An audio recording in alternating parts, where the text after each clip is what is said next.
me tell you something. YNW Bortlen walked right in that goddamn courtroom and chose freedom over loyalty. So, sir, again, before the agreement you made with the state, before the deal you made with the state, your maximum exposure here was life in Florida State Prison, followed by life in Florida State Prison, followed by life in Florida State Prison, followed by life in Florida State Prison, followed by life in Florida State Prison, followed by 75 years in Florida State Prison. Sir, do you understand all the pending charges and the maximum possible penalties involved? And it's my understanding that you want to resolve both cases today. Is that correct? And that resolution is an agreement you've reached with the state, terms of which are as follows. Number one, in the 19 case, you're going to plead no contest to both counts of accessory after the fact. In the 23 case, you're going to plead no contest to all 4 counts as charged. In exchange for that, the state is going to null process, that is, drop the 2 first-degree murder cases. All right, I'm going to adjudicate you guilty. Yes, sir. He accepted a 10-year plea deal that's followed by 6 years probation with the credit time served for 3 years and 2 months. So he'll be back on the streets before 2031.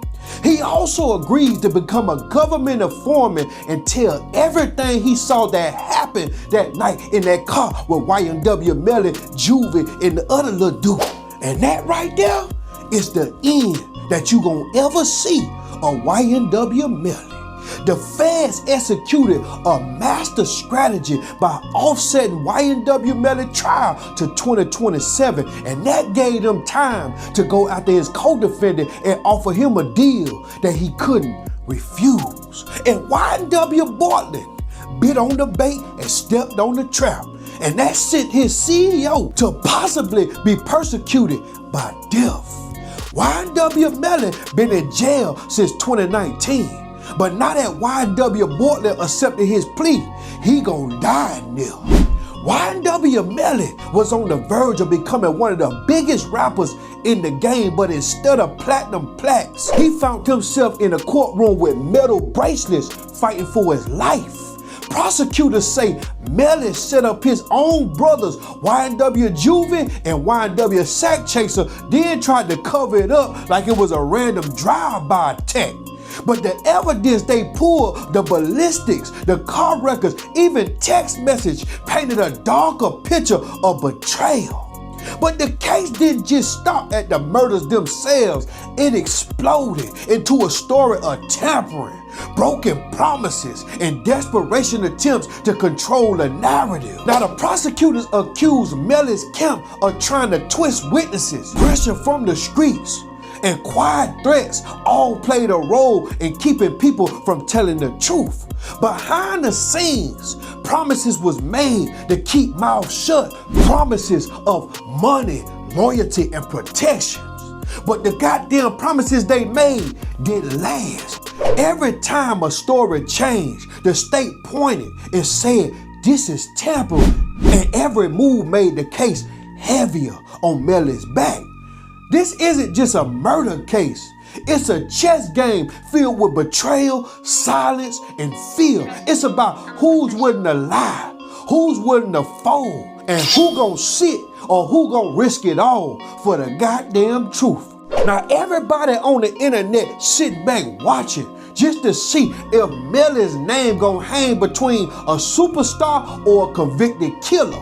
The question is, will his legacy be his music or will it be in blood, tampering, or the broken promises that he made to the victim's family? Now y'all little YNs that out there in them streets talking about your gang and your bang bang, y'all better get out them goddamn streets. Go get your CDLs, cause the streets cook. They telling y'all, see what's going on, man. The feds breaking down these camps. They let you commit the crime, then they showing you how to tell on slime, offering you goddamn time, cause you know you trying to get back out here to they goddamn big booty bum Quisha them. They know you want to get back out here on social media. They know you don't want to do no time in the jail. They know how it goes. So what they doing, they breaking these camps down by offering plea deals just to show you just how real, fake, and snake these play gangsters is. Man, the streets cook is over with. The internet doing the job of the goddamn federal agents, man. The internet doing the job of the undercover detectives, man. People figuring out crimes on this internet before they even investigate.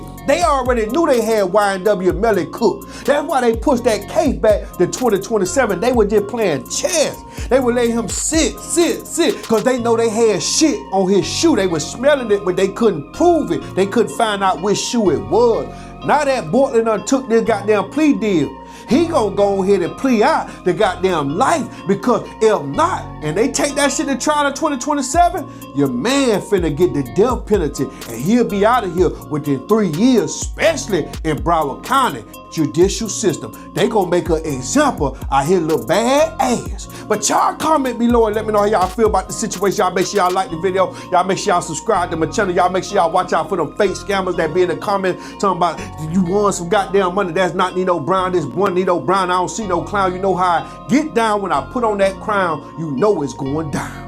Y'all make sure y'all subscribe to my channel. Y'all make sure y'all subscribe to my sports news network. Go to Nino Brown Sports on YouTube. Every day I'm dropping daily sports news. I'm talking about, I'm giving you the backstory that they don't talk about. This the ghetto ESPN. So go subscribe now. Make sure you like this video, share this video right now. We the business. I will sentence you as follows. In case number 19-1871 CF10A, as to count 3 and count 4, I will adjudicate you guilty, sentence you to 10 years in Florida State Prison.